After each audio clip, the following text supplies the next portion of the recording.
فخر محمود مرزا صاحب، یہ ابھی سینئر وائس چیئرمین جو فعال پریس کلب فخر محمود مرزا، یہ دیکھیں بالکل یہ کوئی مٹھائی کی ٹوکری لے کر، تو یہ ملال مغلاں جو ہے یہ الحمدللہ یہ بالکل 2010 میں یہ بڑی تاریخی بات ہے. مجھے کل کی طرح یاد ہے آئی جی پنجاب جاوید اقبال یہ تھوڑا عرصہ ہی رہے ہیں، تو ادھر ہم نے یہ مطالبہ فخر مرزا نے اس کا چوہے حسن شاہ کو ملال مغلاں کو اٹھانے کا مطالبہ کیا تھا.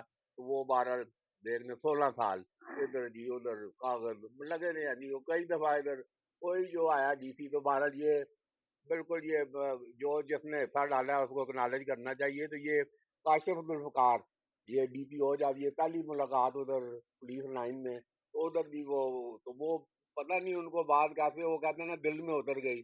وہ 2-4 دن بعد ادھر موقع پہ پہنچ گیا، جگہ نہیں ہے جی جگہ نہیں. پہلے وہ احمد محی الدین ٹکرے مار کے اور جگہ کوئی نہیں جی جگہ دیو جی جگہ دیو. پیچھے کیپٹن واحد محمود جگہ کوئی نہیں جی جگہ دیو. تو وہ دیکھیں کل وہ اس نے 4 کنال محکمہ زراعت سے زمین بھی لے کے نقشہ بھی سامنے آ گیا.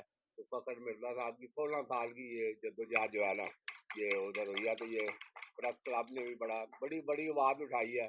دوبارہ یہ پریس کلب اقبال کی تاریخ ہے اور بالکل جو بھی اچھے کام ہو رہے ہیں الحمدللہ پریس کلب اس میں کر ڈال رہا ہے. مرزا صاحب کیا ابھی لاسٹ ورڈ؟ بسم اللہ الرحمن الرحیم. جگہ کا کریڈٹ تو صرف کاشف صاحب کو جاتا ہے جو ڈی پی او ہیں موجودہ. ان کی ذاتی دلچسپی اور انہوں نے باقاعدہ شوق کی ہے اور وہ وہاں چیف سیکرٹری تک بن گئے ہیں اور انہوں نے وہ جگہ محکمہ زراعت سے جو غلطی سے 15 کنال ان کے نام پر چڑھ گئی تھی اس میں سے 4 کنال تھانے کے لیے حاصل کر لی ہے. یہ تمام کریڈٹ ان کو جاتا ہے. اور باقی تھانے کی منظوری کا کریڈٹ وہ میں اکیلا کبھی بھی نہیں لینا چاہتا.